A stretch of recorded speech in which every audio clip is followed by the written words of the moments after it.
Hi, everybody. Brian Norcross here with news today from NOAA.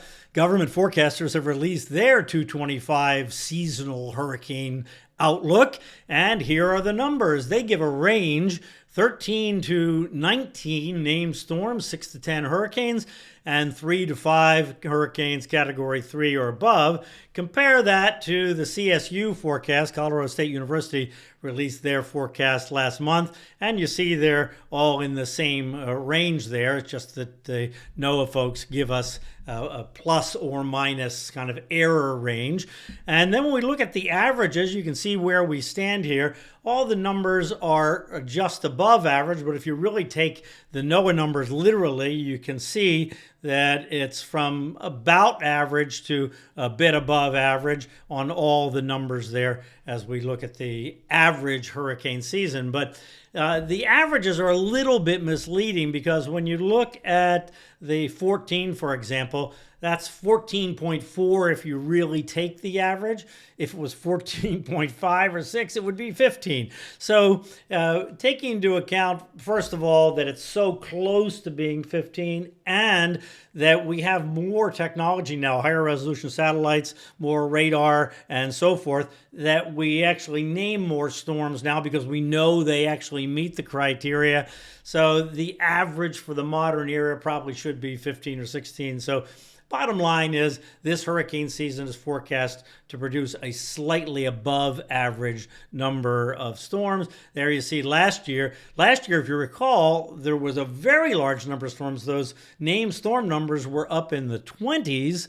But then we had this big gap in the middle of hurricane season where the weather pattern just became unconducive for storms to develop.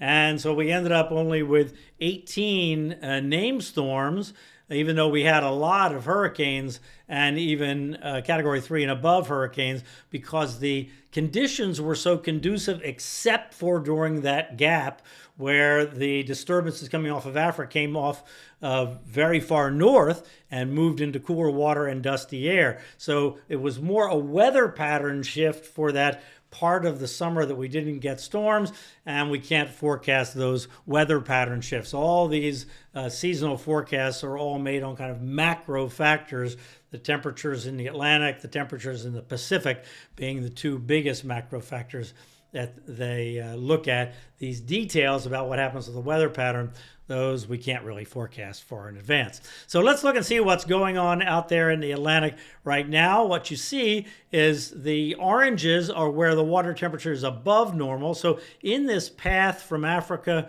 over to the Caribbean, you see kind of a mixture of a little bit above normal, and then just to the north of it, it's actually below normal. So when we take all this into account, the contribution of the eastern Atlantic to the forecast numbers is maybe a slight minus. We have about average to just below average there in the Atlantic and the subtropical eastern Atlantic. Then we go over to the western Atlantic and the Caribbean and the Gulf of Mexico and look at this. This is all above normal, all in here and up along the coast. So we'll call this a plus in terms of the numbers. Would it push the numbers up or push them down? We'll say this would tend to push them up. Going into the Pacific, and remember we look here for El Nino or La Nina in this box. It just turns out when the scientists really examine where can we look to hang our hat on to determine how the influence from the Pacific is going to be, this box south of Hawaii turns out to be the place.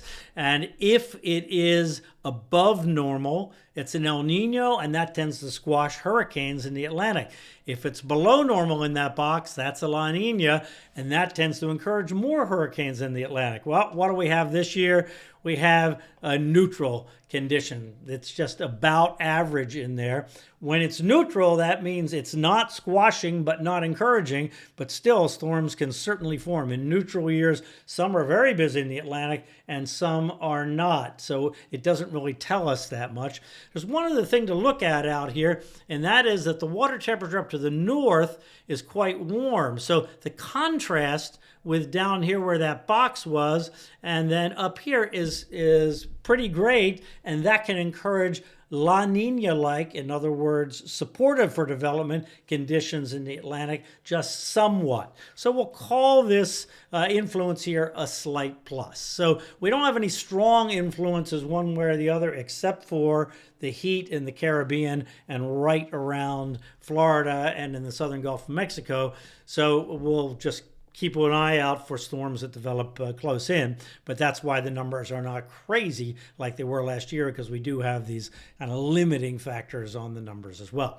We do have something going on in the Pacific right now that we're going to watch. In this area here, you see some thunderstorms in there, but we'll call this a potential development area. There's nothing organized yet, and I think it's going to take a while for that to happen. Hurricane Center giving it a 50% chance in the next 7 days, and most likely we're talking about next week. Here, when we look at it, we can see there's kind of a kink in the winds here, but nothing organized. What we're waiting for is a disturbance that's in the Atlantic right now to come all the way across and arrive in the Pacific, and that looks like that may be the thing that kicks off a development here. It would be if it becomes a Tropical Storm Alvin.